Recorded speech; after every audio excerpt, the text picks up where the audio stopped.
Ora iso mlayu saka kesalahan aji ning diri ana ing lati.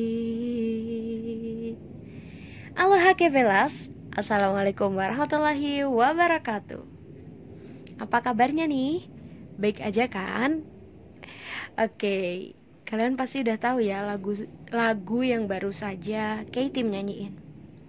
Exactly, itu adalah lagu dari Weird Genius featuring Sarah Fajira entitled Lati. Wah, kira-kira ada apa nih dengan lagu Lati? Sehari ini bersama saya, Farah, one of the members of K-Team or Keminggris Team, kita bakalan bahas tentang bahasa Inggris versus bahasa lokal, fenomena lagu Lati ditinjau dari kacamata post-strukturalisme. So welcome to K-Talk. Oke, Kevelas, apa sih yang ngebedain K-Talk or Keminggris Talk dengan podcast atau talks yang lain? Jadi yang membedakan K-Talk ini dengan yang lain adalah K-Talk membahas tentang fenomena atau isu terkini tentang bahasa Inggris, tetapi dengan sudut pandang dari sastra Inggris. Maka dari itu, sebelum kita membahas tentang lagu Lati, kita bakalan bahas dulu nih tentang post-strukturalisme. Okay, let's get started. Oke, Kevelas, ada nggak salah satu atau ya mungkin salah satu dari kalian yang tahu apa itu post-strukturalisme? Mungkin ada yang dari anak Sasing.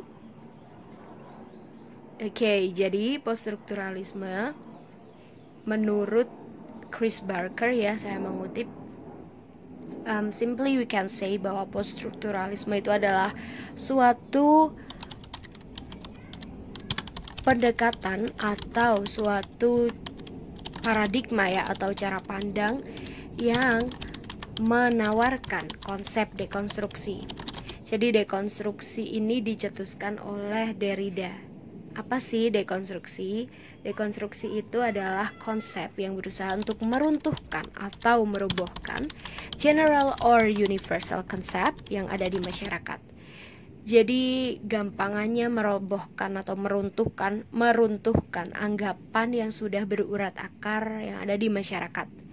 Contohnya gimana sih? Contohnya seumpama ya, anggapan bahwa bahasa Inggris itu keren, sedangkan bahasa lokal seperti bahasa Jawa, Madura, Sunda dan lain-lain itu dianggap kudet atau jadul. Jadi anggapan-anggapan yang seperti ini, dengan adanya post-strukturalisme, kita mau runtuhkan anggapan-anggapan yang mainstream itu tadi. In a nutshell, we can say bahwa post-strukturalisme ini alirannya anti-mainstream gitu ya. Jadi kalau orang-orang berpikir bahwa bahasa lokal itu kudet, kita dengan pikiran ala-ala post-strukturalisme kita bilang bahwa oh, bahasa Jawa, bahasa Madura dan lain-lain bahasa lokal itu juga keren kok gitu. Jadi kita akan merelate fenomena lagu Lati dengan pendekatan post-strukturalisme. So without further ado, let's get started into the discussion.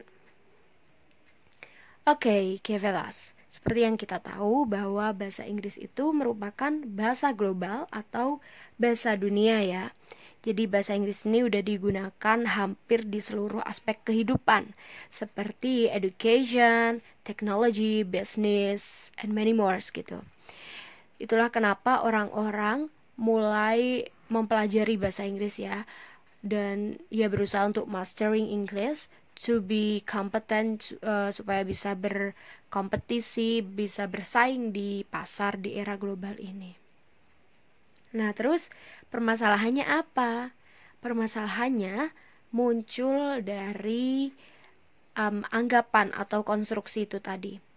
Jadi menurut Barnes, Philipson, Rapatahana, and Tupas, bahasa Inggris itu dianggap sebagai simbol modernitas dan simbol progress atau kemajuan. Jadi bahasa Inggris itu dianggap sebagai penentu kemajuan, penentu kesuksesan dan modernitas gitu.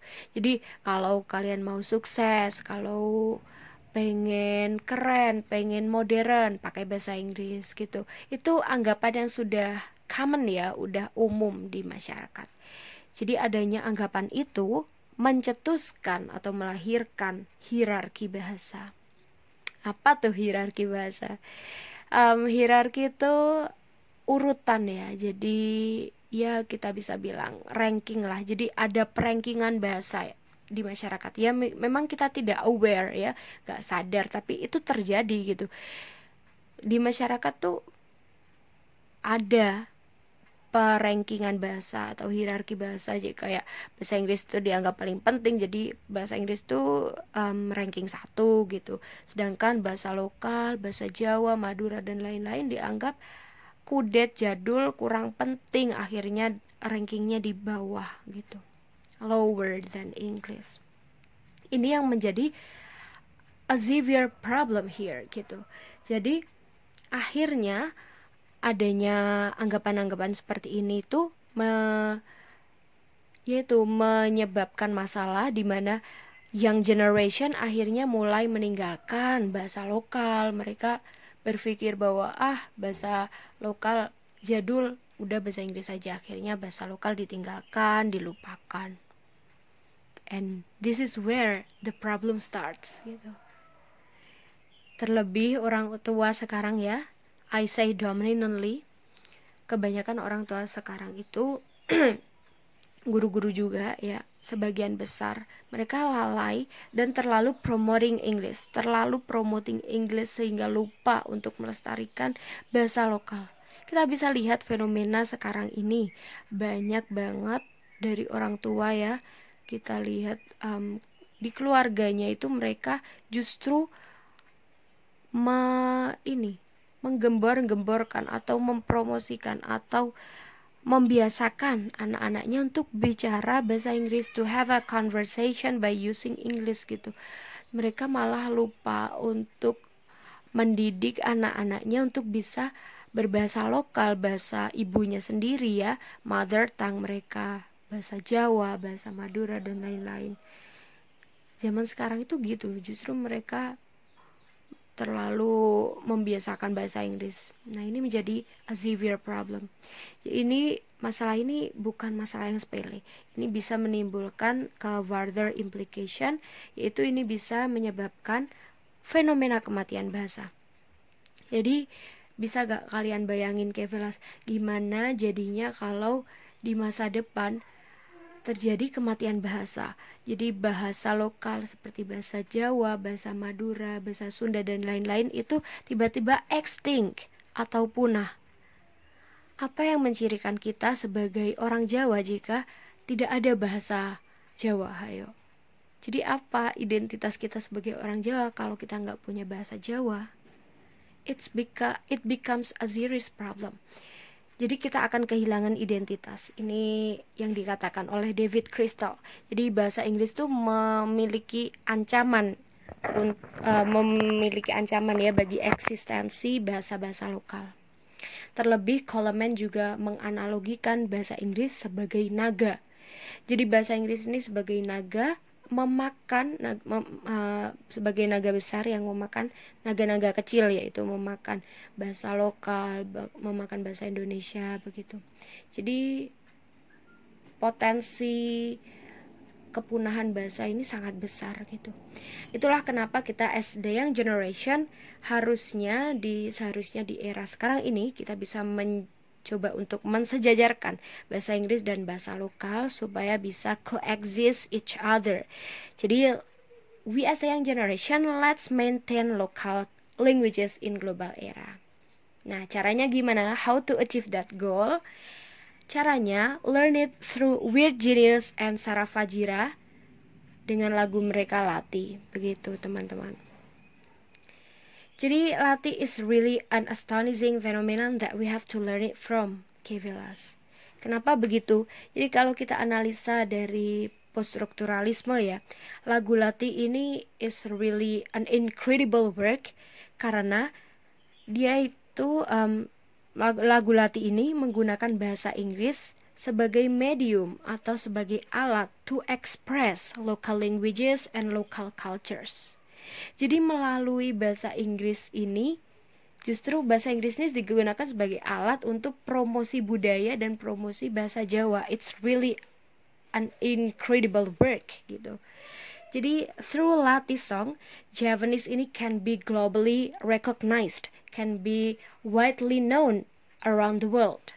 Jadi akhirnya banyak orang-orang luar seperti bule itu semakin mengenal budaya Indonesia, mengenal budaya Jawa. Mereka semakin tertarik dengan filosofi lagu latih, akhirnya belajar bahasa Jawa.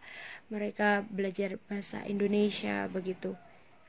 Jadi akhirnya lagu latih ini implicitly juga mendekonstruksi atau merobohkan anggapan yang ada di masyarakat bahwa bahasa Jawa, bahasa lokal itu deso atau medo atau kudet, gak gaul gitu. And here Latih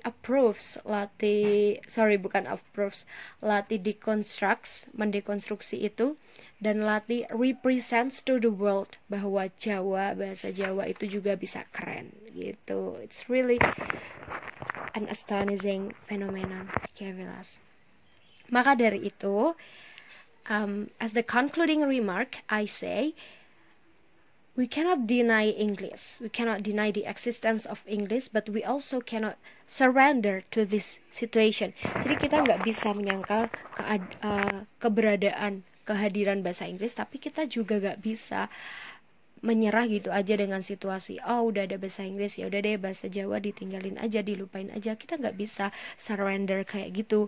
Jadi kita harus encourage diri kita dan ya mulai dari diri kita ya untuk preserving local languages gitu. Marilah kita as the young generation, mungkin ada orang tua yang melihat juga, mari kita maintain local languages. Belajar bahasa Inggris itu baik, tapi learning English is good, but learning English plus preserving local languages is twice much better. Jadi gitu, Kevilas. Dan oh ya, satu lagi tadi yang belum saya sampaikan, bahwa lagu latih ini juga represent playful creator and post-colonial performative identity, seperti yang disampaikan Penny Cook dan Gao. Jadi gampangannya justru mereka yang bisa mengkombinasikan bahasa lokal dengan bahasa Inggris atau budaya lokal dengan bahasa Inggris, mereka yang bisa mengkombinasikannya, justru mereka menempati posisi ideal dari English learner. Mereka berada di posisi yang atas. Justru mereka yang terlalu western minded itu mereka berada di posisi yang bawah dari English learner begitu. Itu menurut Gao dan Penny Cook. Okay, Kevilas, itu we come to the end of this session dari K-Talk. Jangan lupa untuk preserving local languages in English learning. So here I am, Farah, one of the members of K-Team, is finally signing off. Hasta la vista and wassalamualaikum warahmatullahi wabarakatuh.